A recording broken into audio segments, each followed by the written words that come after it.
All right, this will be the first of 4 videos relating to control charts. We're going to do just a general overview of control charts in this. Then we'll take a specific look at the averages part of the chart, the ranges part of the chart, and the sigma portion of the chart. Control charts. We just finished up, if you recall, about pre-control. And pre-control allowed us to do a monitoring of the process, or if you think back in the vocabulary that we've used, it's the voice of the process. And it allowed us to see if the process was varying, if it was spreading out, if it was shifting. The control chart fundamentally does the same thing. It allows us to monitor the process, but it offers a lot more specific information. The control chart is going to actually show the actual operating characteristics of the process. You won't just see whether it's shifted or not shifted. You'll see it actually shifting. You'll see where it goes. You'll be able to watch and see if the expected common variation is capable of meeting the requirements of the customer. You'll be able to see if the presence of assignable variation is creeping into the process. It just gives us a lot better view or perspective of what's happening, going on. Variable control charts, and that's the one we're going to have to break down into the 3 parts, the averages, the range, and the sigma. And then we have attribute control charts. There's 4 of those. We'll do those in 2 separate videos. Variable control charts, often referred to as measurable control charts. Here we have actual data that we can measure, whether we measure it by size, time, or weight, but we actually have a precision measurement we can take in respect to the data. Attribute charts is countable. This is data where either we can't measure it or we can't take the time to measure it, and we're going to look at it from a counting standpoint. Either we use a counter, we may be using a go or no-go evaluation. It may simply be something as simple as visually acceptable or not acceptable. So obviously it hasn't got the precision measurement component of it. Now, under the variable control chart, we're going to look at 2. We're going to be looking at the X bar and R chart and the X bar S, or often called the X bar sigma chart. The X bar is the averages part of the chart. And what you'll see is that the averages portion, when we look at the data, is the same on both of these. All right? On the X bar and R, what we're looking at is we're looking at the range of variation. And if you remember, range gives us a nice idea of the amount of variation present, but it really doesn't tell us what that variation looks like. In other words, we're simply taking a high value, subtracting a low value, and saying within this set or group of data, there's this much variation represented. The X bar sigma looks at the same averages issue, but now in respect to the data, it takes a look at it from the standpoint of a standard deviation. It says, okay, now what's happening to this data, not from the range perspective, but from a standard deviation perspective. And if you recall, again, the standard deviation allows us to take a look at how the data varies, or how it spreads out from the mean of the data set. So we're going to do specifically those. We then move into the attribute charts, and the attribute charts break down into 2 primary categories: defectives and defects. Defectives would be, we're monitoring situations where a part has been deemed unacceptable, we can't ship it, we're going to either have to rework it or scrap it or send it back, it just is not usable. Where a defect would be a part that may have a blemish on it, that is usable or can be used or can be easily corrected. And within those, there's 2 charts. Within the defects, there's the P and the NP chart. The P chart looks at the percent of defects present, and the NP looks at the number of defects present. So percent and number. The benefit to having the 2 is, if I'm going to do an NP or a count of the defects, I've got to have a consistent lot size. All right, it has to be consistent from subgroup to subgroup or from collection to collection to collection. On the P chart, I do that on a percentage, and therefore I don't have to have consistent subgroup sizes. So again, it's a matter of looking at your process and saying, what can I produce out of it? What, in terms of sampling the data. Can I get consistent lot sizes in my sample subgroups? Or if they're not consistent, then I still can handle it by using a P or a percentages chart. Likewise with the defects, the C and the U. Number of defects, and then this is the U is the defects per unit. So again, if I'm looking at the number of defects I've got, I would use a C chart. If I was looking at something that, let's say I was doing a casting. And as you look at a casting, oftentimes a casting will have this problem called porosity or little air bubbles in it. And I might be taking a look at the number of little pits, gaps I have per unit. If I'm looking at that, then I would use the U chart versus the C chart. And we'll take a look at those very specifically and do the calculations on them. Sample size.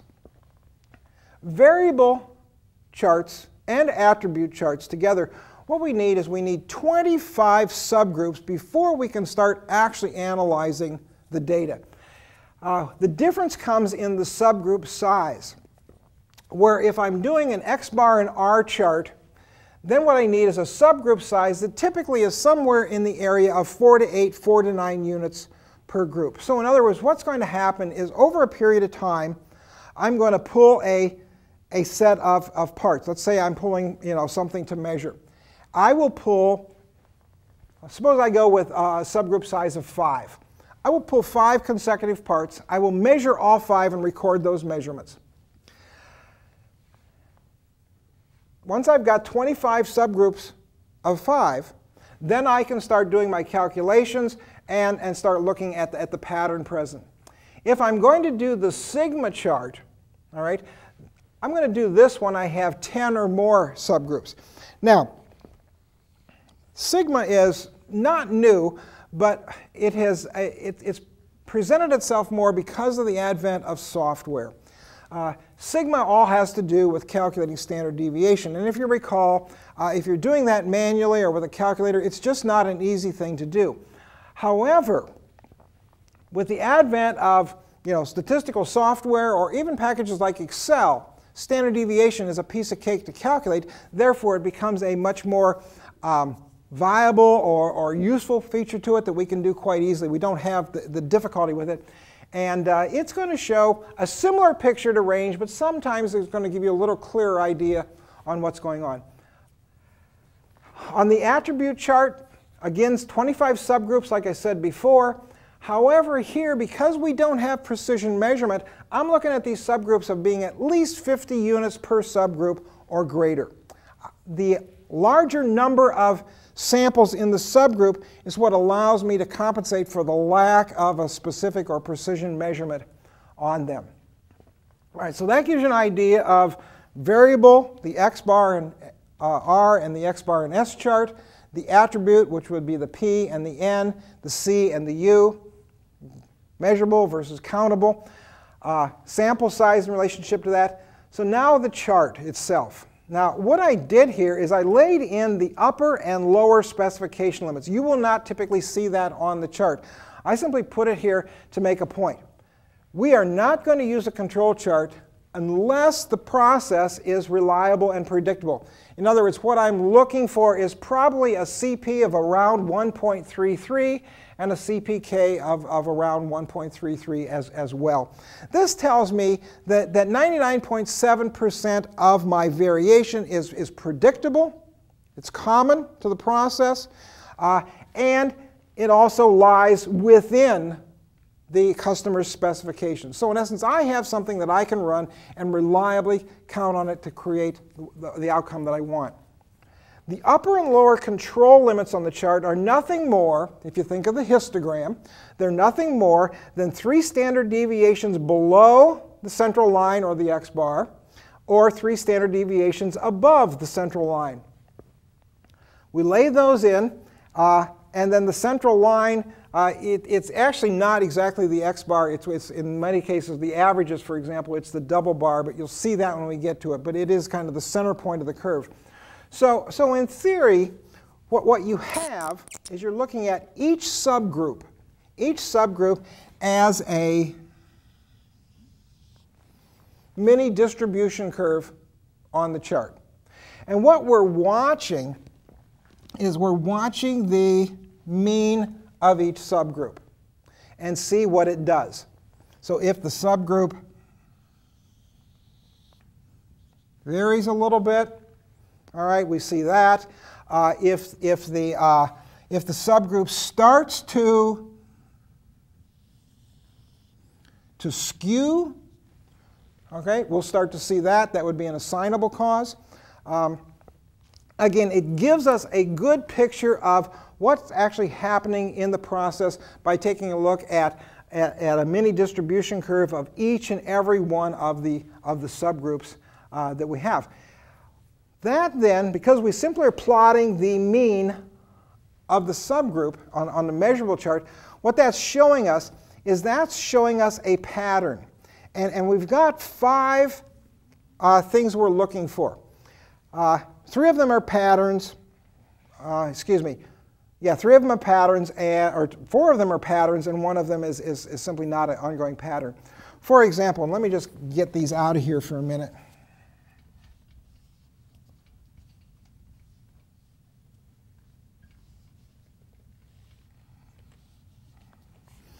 Okay, now as I'm plotting the x-bar of each of these subgroups, if I see a pattern that varies, it doesn't show any real consistency.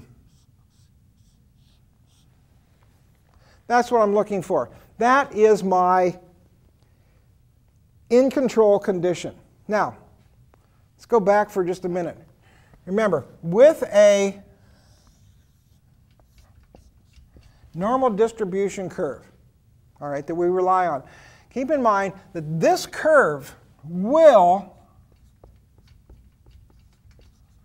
shift left and right by 1 1/2 standard deviations. We expect it to do that. In other words, the curve of the process is not going to remain static in one location. It's going to move. But it's not going to move in a problematic sense in that the edge of the curve is going to breach, all right, a specification or a control limit. So it moves within it. Remember, that's the CP of 1.33. It's less than the width of the spec. So when we see this kind of randomness, we say, that's fine, that's what we expect to see. That is the common variation of the process. And as we see that, we can get an idea of just how much that process normally varies and what to expect from it. If we all of a sudden have something that pops out up here, a point up here, then that is what we would call an out-of-control point.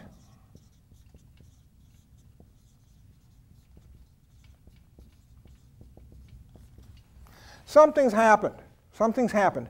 Now, if all of a sudden we're back down to where we expected to be, then all we want to do is we want to know what happened here. You know, it might have been a situation where, you know, maybe we're drilling something and we've got that and we're looking at perhaps where the center point of the hole is in relationship to some reference point. And we can say what happened here, and the operator might say, you know, there was a shaving that got caught in the fixture and the thing didn't seat quite right, and thus this happened. We can explain it and say, here's what occurred there. If it's easily explainable, if it was a happenstance like that, then we're not concerned. But if it keeps up here, then we're worried about, you know, that out of control situation. So those we're looking for an out of control, you know, point to occur. We see the in control pattern. All right. Now other patterns that we see. One of them is called a run. What a run looks like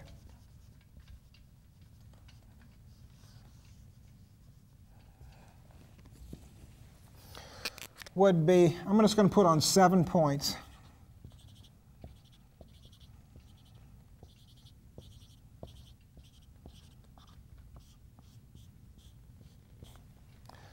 Seven points, and remember, each one of these is the mean of the subgroup.